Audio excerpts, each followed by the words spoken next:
O objetivo deste vídeo é trazer informações sobre a trajetória política de João Goulart no governo da presidência do Brasil em 1961 e fatores que contribuíram para que seu governo fosse deposto e se implantasse uma ditadura militar no Brasil através do golpe de 1964.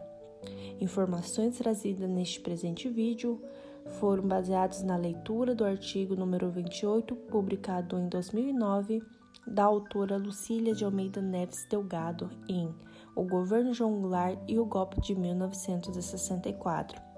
Também documentários e vídeos aulas disponibilizadas no YouTube. A autora ainda cita que Jango, popularmente conhecido, foi um dos principais líderes trabalhistas brasileiros. E mesmo assim, a produção historiográfica sobre a trajetória política de João Goulart ainda é numericamente pouco expressiva. Pouco se pesquisa, pouco se fala sobre o João Goulart. Com apenas 7 meses exercendo o seu cargo de presidente do Brasil, Jânio Quadros renuncia ao seu mandato, enquanto João Goulart, seu vice-presidente, estava em uma viagem a negócio à China. Jango, que outrora já tinha sido também vice-presidente do Juscelino Kubitschek, de 1956 a 1961, tinha sido reeleito para ser vice-presidente de Jânio Quadros. João Goulart estava proibido de retornar ao país. Grande parte da população não queria que assumisse a presidência do Brasil. 3 ministros militares eram totalmente contra o retorno de Jango.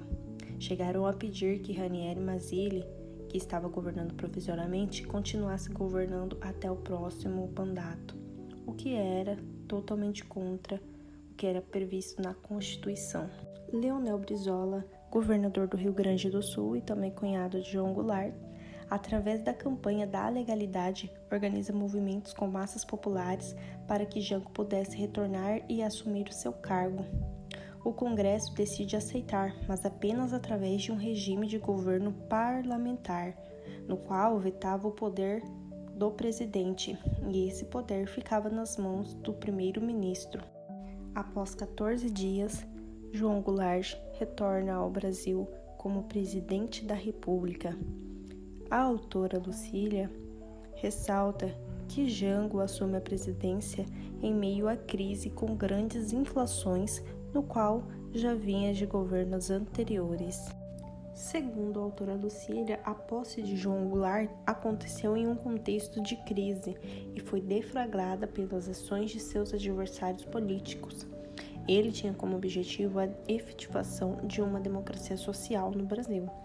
Apesar de, para alguns, a orientação governamental era moderada, mas, para outros, era um real desconforto.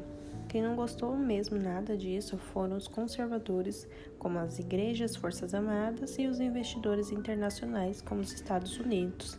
Estes acreditavam fortemente que seria implantado o comunismo no Brasil, mesmo que nunca houvessem provas de que João Goulart era comunista. João Goulart, de 1961 a 1963, governou o país sob o regime parlamentar. Em 1963, nesse mesmo ano, a população pedia para que ele tivesse autoridade sobre as decisões do país. E, através de manifestações, a população conseguiu voltar para que o regime passasse de parlamentarismo para o presidencialismo. No governo João Goulart, ganharam intensidade as manifestações sociais, movimento estudantil, organizações sindicais. Em uma conjuntura marcada pela Guerra Fria, o crescimento expressivo de manifestações organizadas por essas associações contribuiu para o adensamento de uma polarização política. Em 1964, Goulart anuncia as reformas de base. Estas incluíam os setores educacional, fiscal, político, urbano e agrário. Pretendia, por meio dessas reformas, atenuar o quadro de desigualdade social no país. Também se faz necessário ressaltar que havia uma forte pressão das ligas camponesas e sem terras que desejavam uma solução. Nesse mesmo ano, foi criado por Jango o Estatuto do Trabalhador Rural, pois as leis do CLT anteriormente criada pelo ex-presidente Getúlio Vargas apenas amparava trabalhadores da área urbana. E é claro que com todos esses anúncios de reforma e forma de governar um país, não agradavam os setores capitalistas, os conservadores, os investidores internacionais. Essa parcela que não gostava do governo de Goulart acreditava fortemente que seria implantado o comunismo no país, através do próprio presidente. Os Estados Unidos, que era um grande investidor, temia que o Brasil fosse tomado por uma revolução como estava acontecendo em alguns países da América Latina. Se isso acontecesse no Brasil, o socialismo seria alastrado em toda a América Latina. Eles queriam que o Brasil estivesse alinhado com eles e o Ocidente também.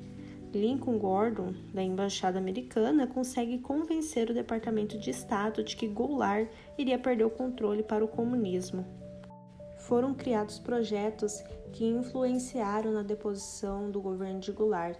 Por exemplo, IPs, que criavam propagandas para passar em rádios, televisão, para que a população aceitasse o golpe como melhoria para o país. Relacionava a imagem de Goulart com o comunismo.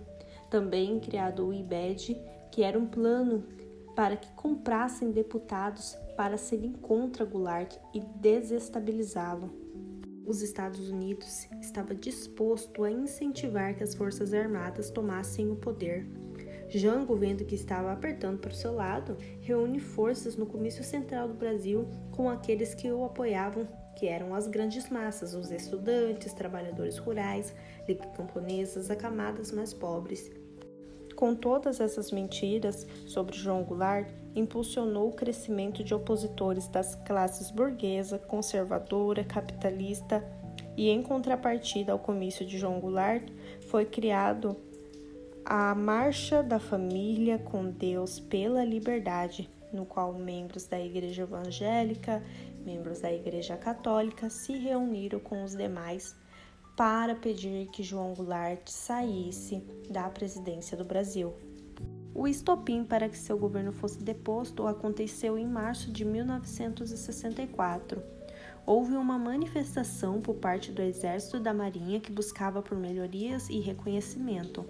O ministro de Guerra ordenou que fossem fuzileiros deter essa manifestação, mas o que não se esperava era que esses fuzileiros se ajuntariam com esses demais que estavam em manifestação. O ministro se sentiu afrontado e renunciou ao seu cargo. Nisso aconteceu uma grande pressão em cima de Jango para verificar qual decisão que seria tomada quanto a isso. Jango reprime a manifestação, prende todos os envolvidos e pede para soltar 2 dias depois. Perdoou politicamente também todos. Os opositores viram isso como um absurdo, um desacato à questão militar no Brasil. E com o apoio dos Estados Unidos, através do Brother Sam, decidiram que era necessário que o exército precisaria assumir o poder, pois o país estava sob a ameaça do próprio presidente. E em 31 de março já se iniciam a formação das primeiras tropas sob o comando de Olímpio Mourão.